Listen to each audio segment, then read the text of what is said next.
ஒரு வழியாக பாத்திரத்தெல்லாம் விளக்கியாச்சு. மீன் க்ளீன் பண்ணணும். அதனால தான் எல்லா பாத்திரமும் இல்லைன்னா ஸ்மெல் வந்துடும் அப்படின்னு சொல்லிட்டு பாத்திரத்தெல்லாம் விளக்கியாச்சு. இல்லைன்னா கரெக்டாக 2 மணிக்கு விளக்குவேன், 3 மணி வரைக்கும் விளக்குவேன். அதுக்கப்புறம் கிளம்புவேன் பால் வாங்க. அந்த மாதிரி தான் டெய்லியும் நடக்கும். இன்றைக்கி வந்து நேரத்துலேயே விளக்கியாச்சு. அவங்க க்ளீன் பண்ணி கொடுத்துட்டாங்க. சும்மா வாஷ் பண்ண வேண்டியதான். ஆனால் சும்மா நல்லா வாஷ் பண்ணணும், இல்லைன்னா அந்த ஏதோ செதில் அது இருக்குது. அப்புறம் நல்லா கழுவிட்டு கொஞ்சம் இது சுடுறதுக்கு, அதாவது நான் எண்ணெய் அதிகமாக ஊற்ற மாட்டேன். ஒரு பொட்டு தான் ஊற்றி அப்படியே சுடுவேன். அதுக்கு வந்து நான் உப்பு, சில்லி பவுட்ரு, கொஞ்சம் பெருங்காயம் போட்டு பெரட்டி வச்சுருக்கிறேன்.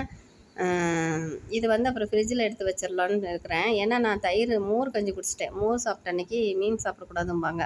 அப்படி சாப்பிட்டா வெண்புள்ளி வருமா. அதனால் நான் இன்றைக்கி அதை எடுத்து மோர் சாப்பிட்டதுனால அதை சில்லி பவுடர் போட்டு பெரட்டியும் வச்சாச்சு. இதையும் புளி உப்பு போட்டு வச்சுருக்கிறேன். இதையும் ஃப்ரிட்ஜில் எடுத்து வச்சுருவேன். நாளைக்கு தான் வீடியோ போடுவேன். நாளைக்கு தான் குழம்பு வைப்பேன்.